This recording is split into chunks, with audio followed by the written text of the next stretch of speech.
शिवाय गुरवे सच्चिदानन्दमूर्तये नमस्तस्मै नमस्तस्मै नमस्तस्मै नमो नमः। ॐ पूर्णमदः पूर्णमिदं पूर्णात् पूर्णमुदच्यते पूर्णस्य पूर्णमादाय पूर्णमेवावशिष्यते। ॐ असतो मा सद्गमय तमसो मा ज्योतिर्गमय मृत्योर्मामृतं गमय। ॐ सहनाववतु सहनौ भुनक्तु सह वीर्यं करवावहै तेजस्विनावधीतमस्तु मा विद्विषावहै। ॐ शान्तिः शान्तिः शान्तिः। गुरुर्ब्रह्मा गुरुर्विष्णु गुरुर्देवो महेश्वर गुरु साक्षात् परब्रह्म तस्मै श्री गुरवे नमः तस्मै श्री गुरवे नमः तस्मै श्री गुरवे नमः।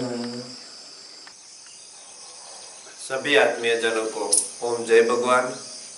आज दिनांक 14 अक्टूबर 2020 बुधवार और योग प्रशिक्षण के 17वें दिन आप सभी आत्मीय जनों का हार्दिक स्वागत है। कल हमने प्राणायाम अभ्यास में अनुलोम विलोम प्राणायाम, सूर्य भेदन प्राणायाम इत्यादि प्राणायाम का पुनरावर्तन किया था एवं मूर्छा प्राणायाम के बारे में जानकारी प्राप्त की थी। आज हम अनुलोम विलोम प्राणायाम, भ्रामरी प्राणायाम इत्यादि प्राणायाम के पुनरावर्तन करेंगे और एक नया प्राणायाम प्लाविनी प्राणायाम के बारे में जानकारी प्राप्त करेंगे। अब हम सबसे पहले अनुलोम विलोम प्राणायाम का पुनरावर्तन करेंगे। अनुलोम विलोम प्राणायाम के लिए सर्वप्रथम अनुकूल आसन का चयन करें। आप यह प्राणायाम के लिए पद्मासन, स्वस्तिकासन, सुखासन जैसे ध्यानलक्षी आसन का चुनाव कर सकते हैं। आसन का चुनाव करने के लिए बाद हथेली से प्रणव मुद्रा रचे। प्रणव मुद्रा को दाहिनी नासिका पर हल्के से दबाव के साथ रखें। बाईं नासिका से दीर्घ पूरक करें। यथाक्षमता पूरक करने के बाद अनामिका एवं कनिष्ठिका से बाईं नासिका को बंद करें। यथाक्षमता अभ्यंतर कुंभक का अभ्यास करें। कुंभक के बाद दाहिने अंगुष्ठ को उठाकर दाहिनी नासिका से धीरे धीरे रेचक करेंगे।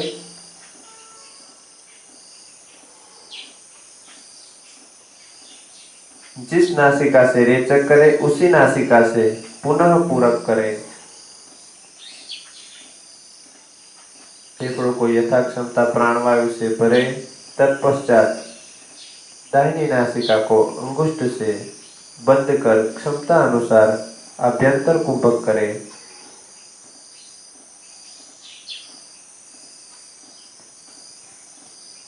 कुंभक के बाद अनामिका और कनिष्ठिका को उठाकर बाईं ओर से पूर्ण रेचक करें। इस प्रकार यह प्राणायाम का एक आवर्तन पूरा हुआ। इसी प्रकार पुनः अभ्यास करेंगे। बाईं नासिका से पूरक करें।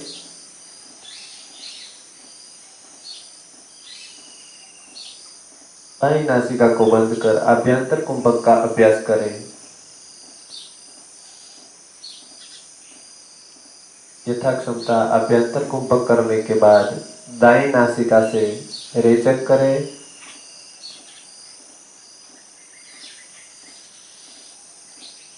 पुनः दाईं नासिका से पूरक करेंगे।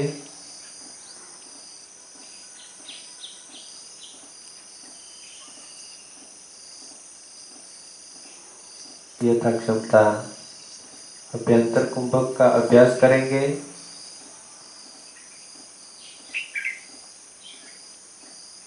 फिर बाईं नासिका से रेचक कर प्राणायाम का दूसरा आवर्तन संपूर्ण करेंगे।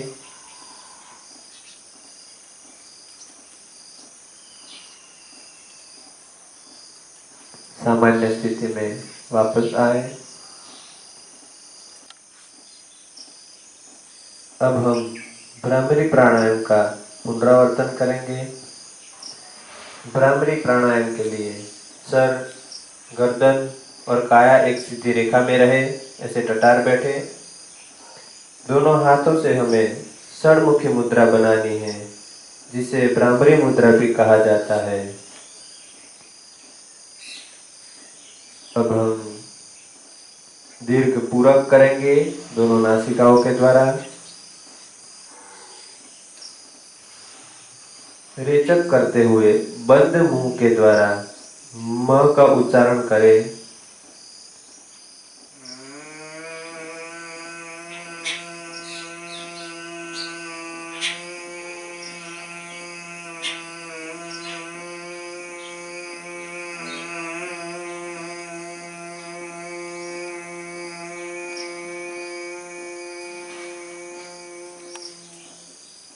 फिर दोबारा पूरक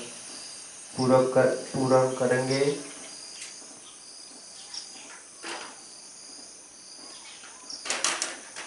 रेचक करते हुए बंद मुंह के द्वारा म का उच्चारण करें।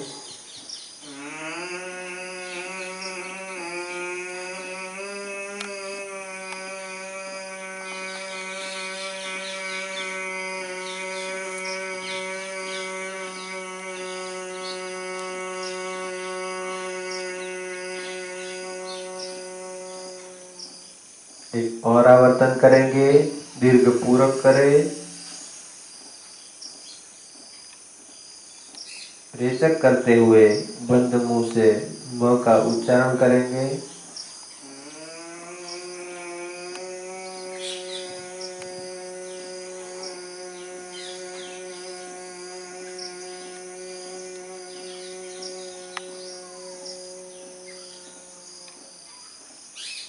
सामान्य स्थिति में वापस आए।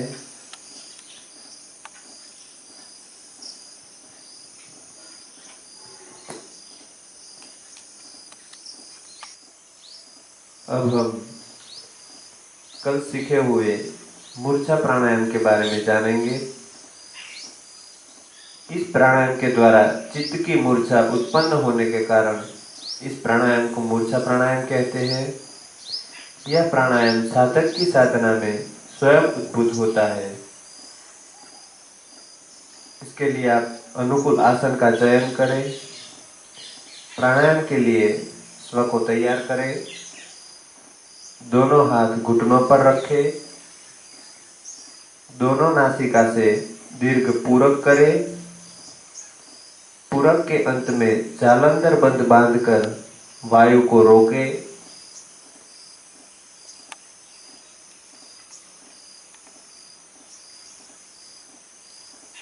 तत्पश्चात दोनों नासिका द्वारा रेचक करते हुए जालंधर बंध को छोड़ेंगे।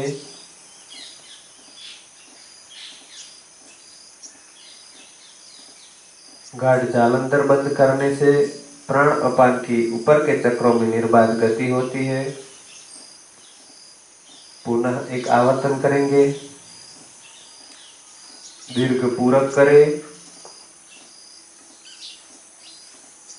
पूरक के अंत में जालंधर बंद बांधकर वायु को रोकेंगे।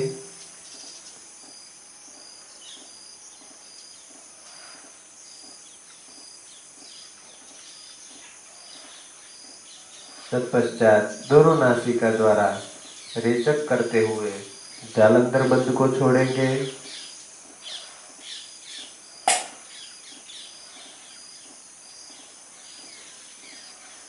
पुनः पूरक करें।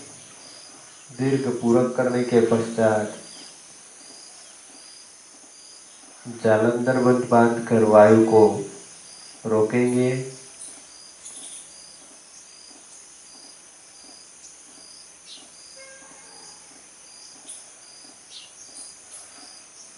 दोनों नासिका द्वारा रेचक करते हुए जालंधर बंध को छोड़ेंगे।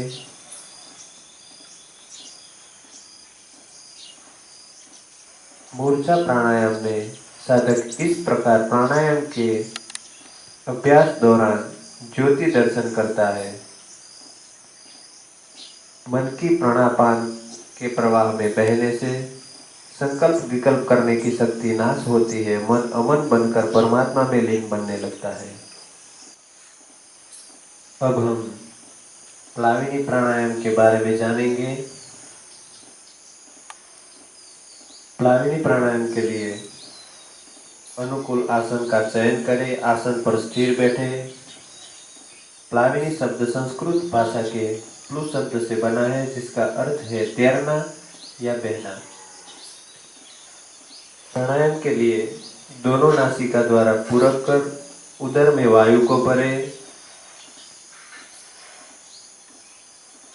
तत्पश्चात कुंभक करें।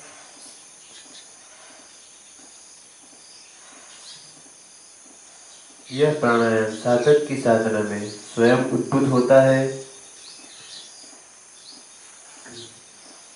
यथाक्षमता कुंभक के बाद दोनों नासापुट द्वारा रेचक करें।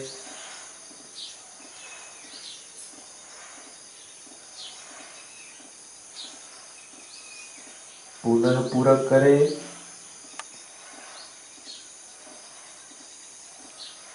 पूरक कर वायु को उदर में भरें। तत्पश्चात कुंभक करें।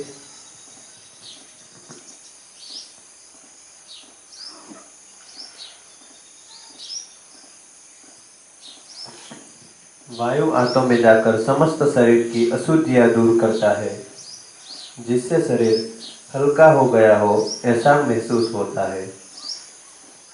या अभी शरीर ऊपर उठकर आकाश में गमन करने लगेगा, ऐसा महसूस होता है। यथाक्षमता कुंभक के बाद रेचक करें। पुनः एक आवर्तन करेंगे।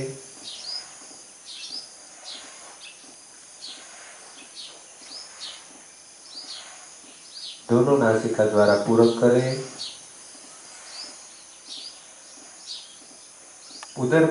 उदर में वायु को भर कुंभक करें।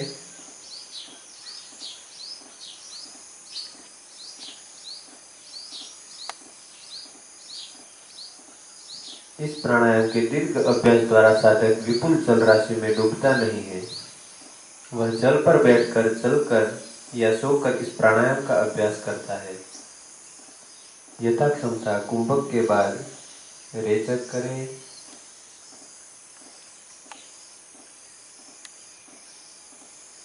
एक और आवर्तन करेंगे। यह प्राणायाम जठराग्नि प्रदीप्त करता है, कब्ज को दूर करता है, प्राण अपान समान वायु की शुद्धि कर उसकी गति को नियमित बनाता है। आरंभ के अभ्यासी को यह प्राणायाम गुरु निर्दिष्ट विधि अनुसार कमरे में बैठकर ही करना चाहिए। जल में बैठकर, चलकर या सोकर प्राणायाम करने की विधि, यह प्राणायाम सिद्ध होने के लक्षण है जो दीर्घ अभ्यास बाद ही जन्म लेते हैं। रेचक कर सामान्य स्थिति में आए।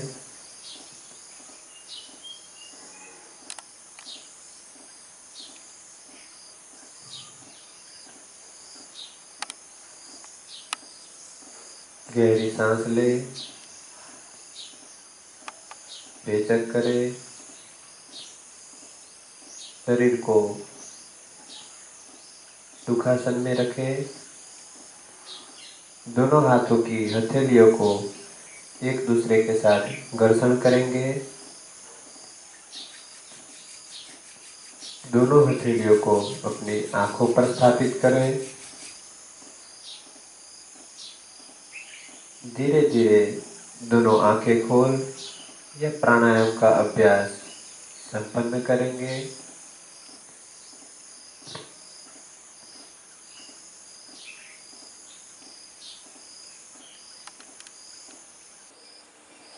सभी आत्मीय जनों को ओम जय भगवान।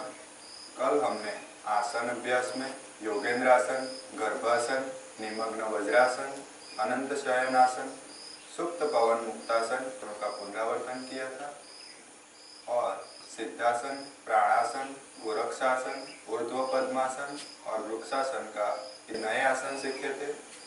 आज हम पूर्व में किए हुए कुछ आसनों का पुनरावर्तन करेंगे और कुछ नए आसन सीखेंगे। आसन अभ्यास से पहले सूक्ष्म क्रिया करते हैं। सूक्ष्म क्रिया करने के लिए अपने आसन पर बैठ जाए। पहले हम आंखों की सूक्ष्म क्रिया करेंगे। आंखों को सामने की ओर स्थिर करें। अब आंखों को पहले ऊपर की तरफ ले जाए, गोल घुमाते हुए बाईं तरफ लाए, नीचे लाए, दाहिनी तरफ। इसी प्रकार आंखों को 3 बार गोल घुमाएंगे।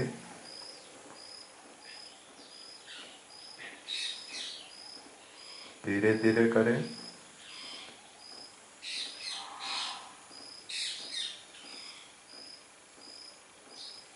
तीन बार हो जाने के बाद मूल स्थिति में आकर आंखों को स्थिर करें। इसी प्रकार 3 बार उल्टी दिशा में करें।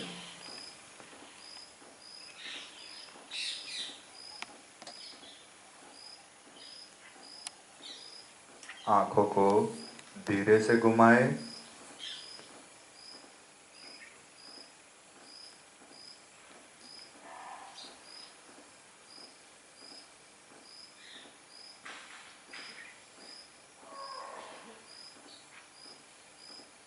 तीन बार हो जाने के बाद आंखों को सामने की तरफ लाकर स्थिर करें। अब हम गर्दन की सूक्ष्म क्रिया करेंगे। पहले ठोडी को बाएं कंधे पर लाए,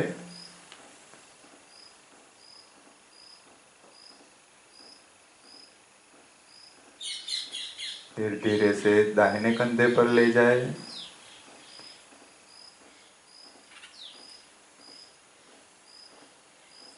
इसी प्रकार 3 बार करेंगे। बाएं कंधे पर लाए,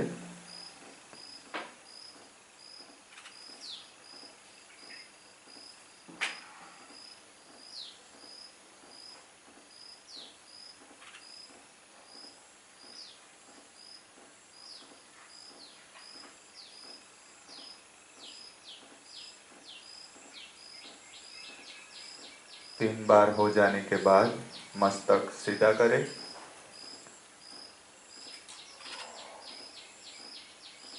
अब दाहिने कंधे पर कान लगाए।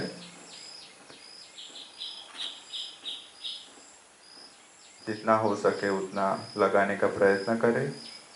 सीधा करें। इसी प्रकार दूसरी तरफ कान लगाने का प्रयत्न करें। कंधे सीधे रखिए। यह आवर्तन 3 बार करेंगे।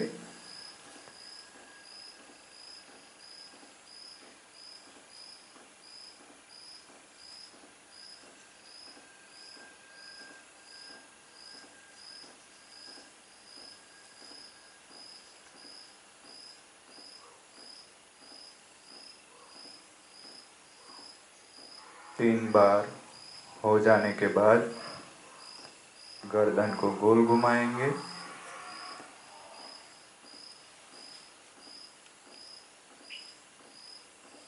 सर्वप्रथम ठोडी को कंठकूप में लगाए।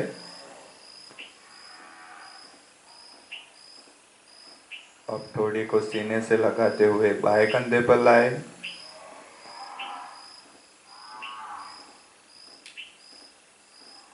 पीछे की तरफ झुकाए। दाहिने कंधे पर लाए। फिर नीचे। यह एक आवर्तन हुआ। इसी प्रकार 3 आवर्तन करेंगे।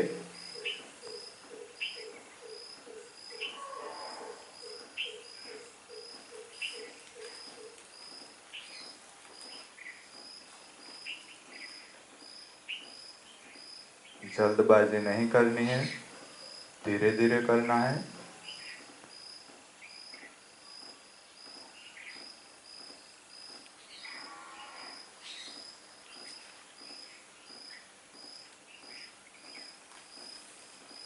तीन बार हो जाने के बाद मस्तक को सीधा करें। इसी प्रकार विरुद्ध दिशा में घुमाए।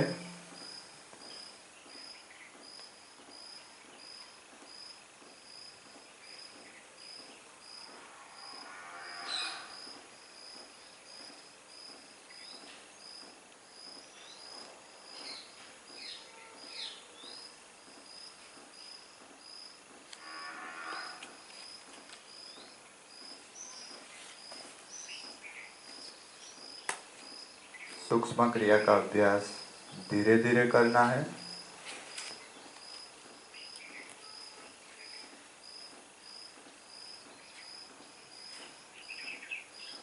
तीन बार हो जाने के बाद मूल स्थिति में आए।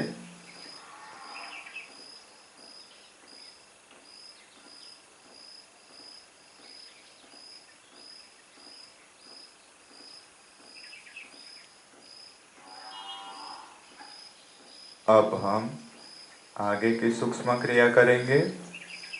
दोनों पैर को 3 फीट या यथाक्षमता खोलिए।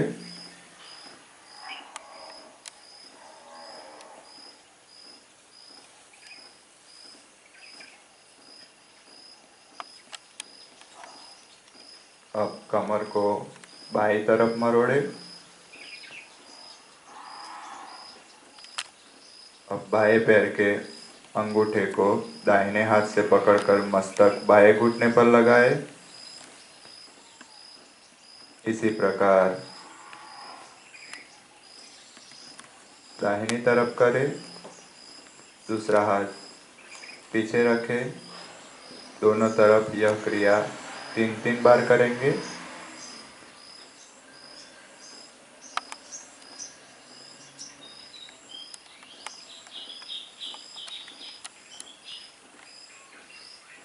दोनों तरफ हो जाने के बाद पैरों को सीधा कर लें।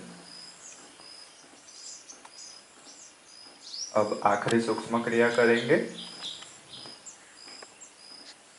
बाएं पैर के पंजे को खड़ा रखकर यथाक्षमता शरीर के पास लाए। कल हमने जो तितली की सूक्ष्म क्रिया की थी वह हमें एक पैर से करनी है। बाएं पैर को यथाक्षमता ऊपर और नीचे करें। यह क्रिया 10-15 बार दोहराएंगे।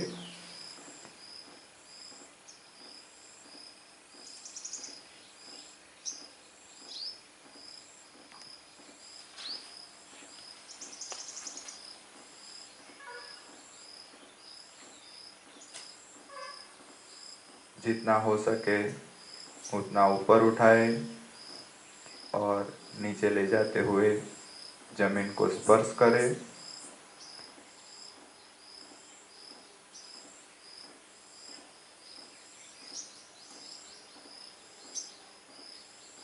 इसी प्रकार दूसरे पैर से करेंगे। बायां पैर सीधा कर ले, दाहिने पैर को शरीर के पास ले जाए, पंजे के ऊपर खड़ा रखे। इस पैर से भी 10-15 बार यह आवर्तन करेंगे। घुटने को जितना हो सके उतना ऊपर उठाए और नीचे जमीन को स्पर्श करें।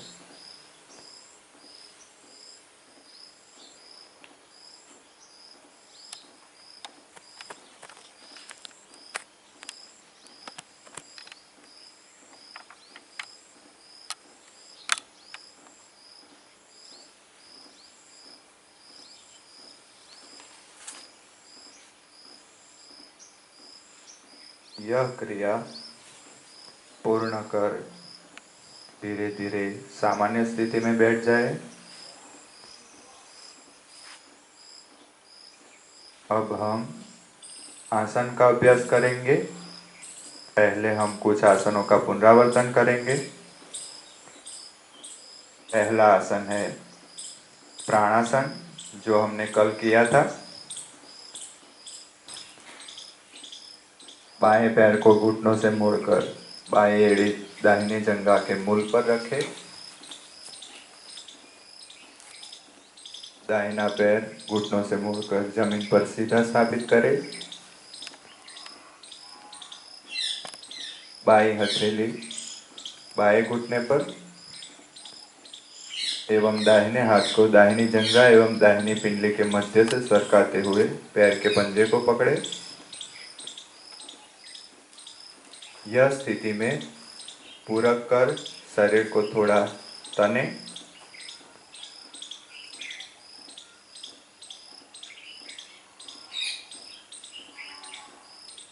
रेचक करते हुए शरीर को ढीला छोड़े।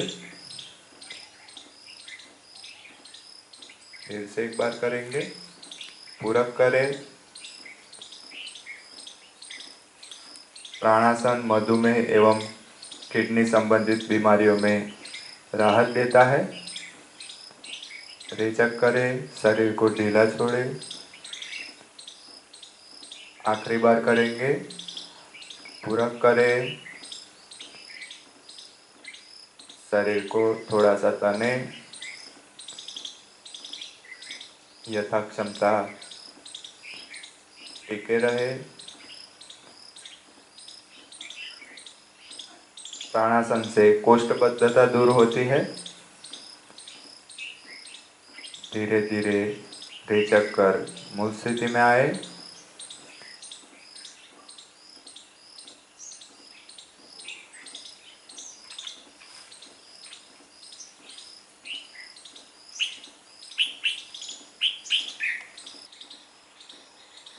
अब हम सिद्धासन का पुनरावर्तन करेंगे। आसन पर दोनों पैर फैलाकर बैठे।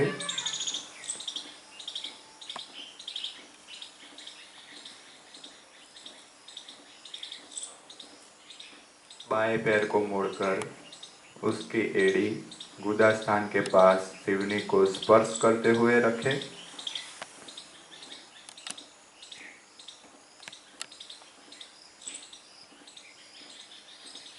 दाहिने पैर के पंजे को बाएं पैर की जंघा और पिंडली के मध्य भाग पर रखें।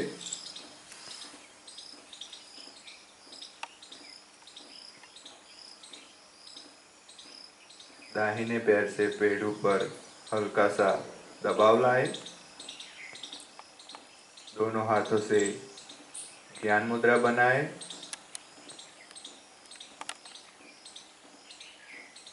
आंखें बंद करें। अपने इष्ट देव का ध्यान करें।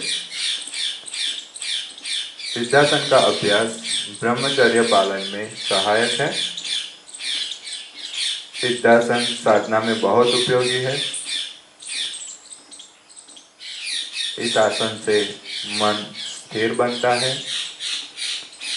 कमर हमारी सुदृढ़ बनती है।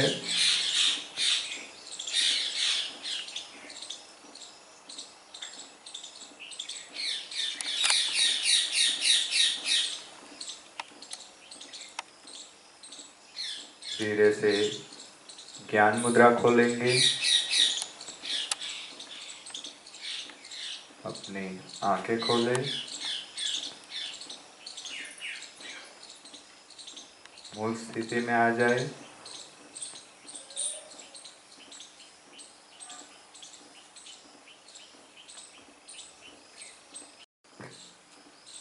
अब हम गोरक्षासन का पुनरावर्तन करेंगे। कल हमने सीखा था गोरक्षासन कैसे करते हैं। एक बार फिर से आवर्तन करेंगे। दोनों पैर के पंजे आमने सामने रखते हुए बैठे।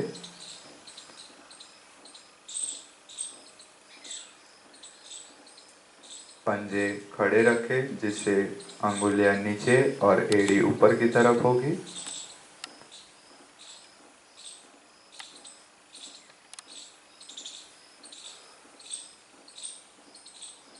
अब दोनों पंजों को आगे की दिशा में उल्टा कर उस पर बैठे जिससे एड़ियां आगे की दिशा में और पैर के अंगुलियां पीछे होगी।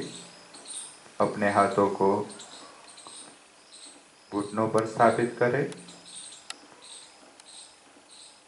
आंखें बंद रखें। गोरक्षासन से बवासीर और मसे की तकलीफ में राहत देता है। धीरे धीरे मूल स्थिति में आएंगे।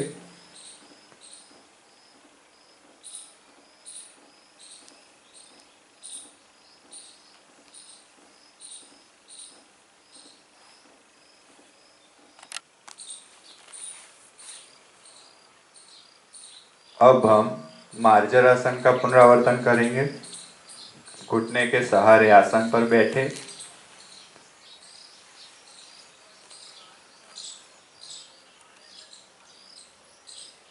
दोनों हथेलियों को आगे जमीन पर स्थापित करें। दो घुटने, पैर के पंजे और दोनों हथेलियों के बीच में समान अंतर रखें। पंजे लेटे हुए रखें। पूरक कर रेचक करते हुए दाहिने पैर को घुटने से सीधा आकाश की दिशा में ऊपर उठाए। दृष्टि आकाश की दिशा में रखें। दोनों कोहनियां सीधी। मार्जर आसन से पौरुष शक्ति बढ़ती है। धीरे धीरे नीचे आए, पैर नीचे रखें। इसी प्रकार बाएं पैर से करेंगे। आकाश की दिशा में सीधा ऊपर उठाए। मार्जर आसन से हाथ की कलाई मजबूत बनती है। वेरिकोज वेन की व्याधि में लाभदायी है। धीरे धीरे मूल स्थिति में आएंगे।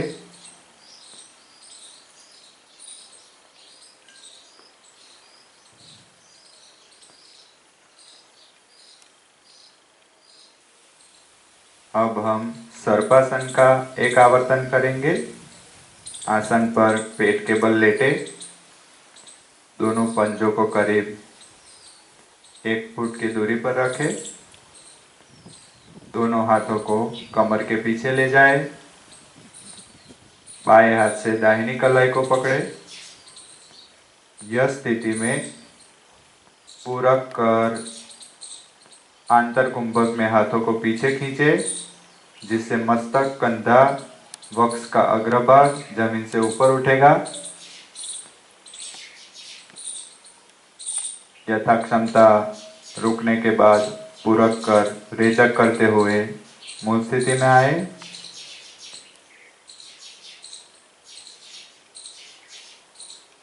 फिर से एक बार करेंगे। पूरक करें, अंतर कुंभक करें। सर्पासन से श्वसन तंत्र की कार्य क्षमता बढ़ती है। रेचक करें।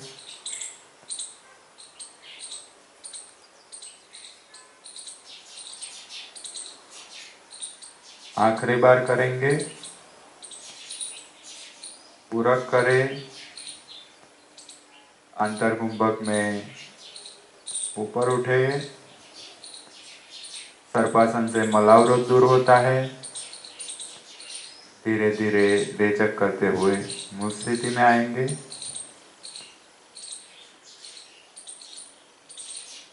आज के हमारे पुनरावर्तन के आसन पूर्ण हुए। मकरासन में लेटे रहे।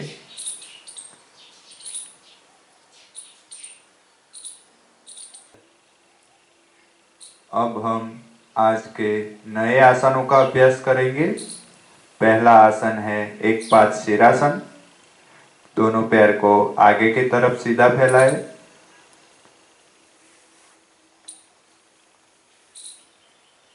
दाहिने हाथ से बाएं पैर के टखने को पकड़े। पैर को ऊपर उठाते हुए मस्तक के पीछे गर्दन पर रखे। दाहिना पैर जमीन पर सीधा रहेगा। कमर और गर्दन को सीधे रखने का प्रयत्न करें। दृष्टि सामने की तरफ, वक्ष के पास नमस्कार मुद्रा बनाए। आंखें बंद कर 5 दीर्घ श्वसन का अभ्यास करें। एक पाद शीरासन से कंधे और वक्ष बलवान होते हैं। पेट की तकलीफों में राहत मिलती है। पैर की मांसपेशियां मजबूत होती है।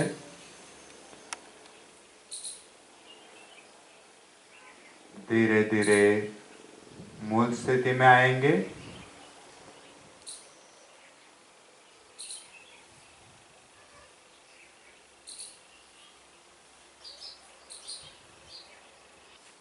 अब हम आगे का आसन करेंगे, नाभि पीड़ासन। आसन पर दोनों पैर फैलाकर बैठे। दोनों घुटने को मोड़कर पंजे आमने सामने लाए। दोनों पैर के पंजे को पुस्तक की भांति खोले। दोनों हाथ से पंजे पकड़े। इस स्थिति में पूरक कर रेचक करते हुए पैर के तलों को छाती के पास लाए। कोहनियां खोलकर एड़ी को नाभि पर लगाए तथा अंगुलियां छाती से लगाए। बाह्य कुंभक में नितंब पर संतुलन बनाए। यथा क्षमता टिके रहे। मूल स्थिति में वापस आए। और एक बार नाभि पीड़ासन का आवर्तन करेंगे। पूरक करें। रेचक करते हुए नाभि पीड़ासन से पैरों की विकृति दूर होती है। घुटनों के दर्द में राहत मिलती है। धीरे धीरे मूल स्थिति में आए।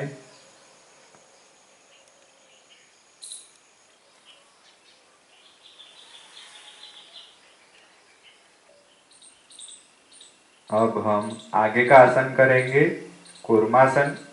कूर्म यानी कछुआ। हमें शरीर की स्थिति कछुए की भांति बनानी है। आसन पर दोनों पैर फैलाकर बैठे। हथेलियां घुटनों के नीचे रखें। दोनों हाथों को बाजू में सरकाते हुए सीधा जमीन पर रखें। कंधे, कोहनी, ठोड़ी जमीन से लगाए। घुटनों को हाथों पर दबाते हुए उसे सीधा करें। यथा क्षमता टिकने के बाद मूल स्थिति में आए।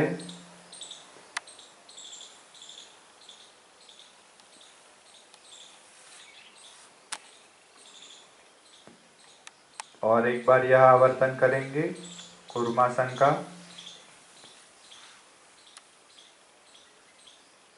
कूर्मासन से पेट, पेडों तथा आंतों को बल मिलता है। कोष्ठबद्धता में राहत मिलती है। पेट की चर्बी दूर होती है।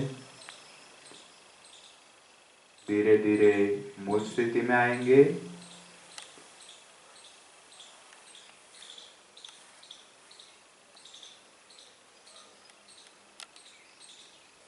अब हम आगे का आसन करेंगे, बकासन।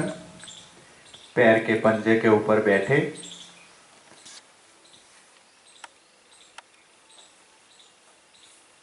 दोनों घुटने और पैर के पंजे के बीच समान अंतर रखें। दोनों हाथ की हथेलियों को घुटनों से आगे जमीन पर स्थापित करें। हथेलियां कंधे के समांतर रखें। इस स्थिति में पूरक करें। घुटनों को बगल में दबाते हुए हथेली के सहारे पैर के पंजों के ऊपर उठाएं। यथा क्षमता बाह्य कुंभक में टिके।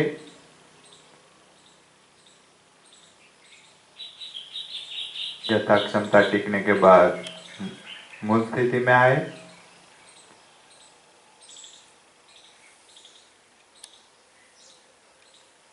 और एक बार यह आवर्तन करेंगे।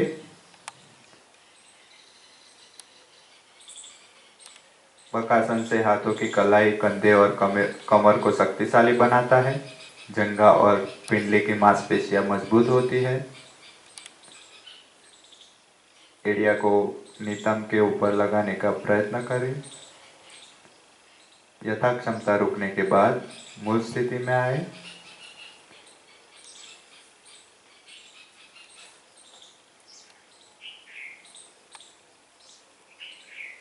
अब हम आज का आखिरी आसन करेंगे, गरुड़ासन। आसन पर सीधे खड़े रहे। दाहिने पैर पर संतुलन बनाते हुए बाएं पैर को दाहिने पैर पर लपेटे, जिससे बाएं पैर का पंजा दाहिने पैर की पिंडली से लगेगा। बाएं हाथ को दाहिने हाथ पर लपेटते हुए नमस्कार मुद्रा रचे। संतुलन बनाए रखे। धीरे धीरे मूल स्थिति में आएंगे। हाथ और पैर की स्थिति बदलकर पुनः एक बार आवर्तन करेंगे।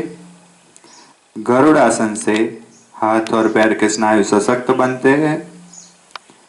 शरीर के अवयवों को मालिश मिलती है। धीरे धीरे मूल स्थिति में आए।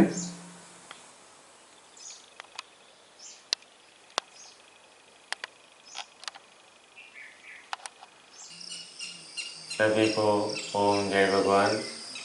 कल हमने शून्य मुद्रा, पृथ्वी मुद्रा और सूर्य मुद्रा का पुनरावर्तन किया था। आज हम जल मुद्रा, अपान मुद्रा और प्राण मुद्रा का पुनरावर्तन करेंगे। सबसे पहले जल मुद्रा देखेंगे। कनिष्ठिका उंगली को आगे मोड़ के उसका छोर अंगूठे के छोर से लगाए। ये हुई जल मुद्रा। जल मुद्रा से शरीर की शुष्कता दूर होती है, तो त्वचा संबंधित बीमारियां दूर होती हैं।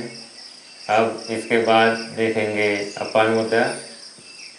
अपान मुद्रा के लिए मध्यमा और अनामिका उंगली को मोड़ के अंगूठे के छोर पे लगाए। बाकी दो उंगलियां सीधी रखें। ये हुई अपान मुद्रा। अपान मुद्रा शरीर और नाड़ियों को शुद्ध करती है, कब्ज दूर होती है, डायबिटीज के दर्दियों को फायदेमंद है। अब इसके बाद देखेंगे प्राण मुद्रा। प्राण मुद्रा के लिए आखिरी की दो उंगलियों को मोड़ के अंगूठे के छोर पे लगाए। इस तरह दो उंगलियां सीधी रखें। ये हुई प्राण मुद्रा। प्राण मुद्रा शरीर को बलिष्ठ बनाती है, मन शांत करती है। इससे रोग प्रतिकारक शक्ति बढ़ती है। ये 3 मुद्रा पुनरावर्तन किया। अब हम एक नई मुद्रा सीखेंगे जिसका नाम है मांडूकी मुद्रा। संस्कृत में मांडूक यानी मेढक। मांडूकी मुद्रा में योगी तालू में रहे चंद्रमा से स्त्रवित अमृत रस का पान कर क्षुधा तृषा पर विजय प्राप्त करता है। मांडूकी मुद्रा करने के लिए अनुकूल आसन का चयन करें। मुंह खोलकर दोनों जबड़ों में अंतर रखते हुए होठों को बंद करें। जिह्वा को अंदर की ओर मोड़कर तालू से लगाए। जिह्वा तालू की त्वचा को स्पर्श करे, इस प्रकार गोल गोल घुमाए। यह स्थिति के कारण मुख में लार इकट्ठा होने लगेगी, उसे निगलते जाए।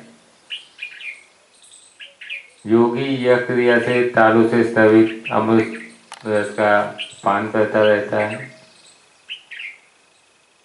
खुराक को पचाने के लिए लाल रस का हिस्सा महत्वपूर्ण है। यह अभ्यास के दौरान लाल रस का स्राव अधिक होने के कारण पाचन क्षमता बढ़ती है। गले से संबंधित तकलीफें जैसे कि थायराइड, टॉन्सिल्स, आवाज़ का भारी होना, बार बार आवाज़ का बैठ जाना, मुंह से बदबू आना इत्यादि में यह मुद्रा फायदा करती है। इसका अभ्यास प्रतिदिन नियमित रूप से करना चाहिए। धीरे धीरे मूल स्थिति में वापस आएंगे। अभी आपने मांडू मुद्रा सीखी। कल सुबह 6:30 बजे फिर से नया योगाभ्यास सीखेंगे। सर्वमंगल के लिए प्रार्थना करेंगे। आंखें बंद। ओम सर्वे सुखिनः सन्तु, सर्वे सन्तु निरामया, सर्वे भद्राणि पश्यन्तु, मा कश्चित् दुःखमाप्नुयात्। ओम शांति शांति शांति। सभी को ओम जय भगवान।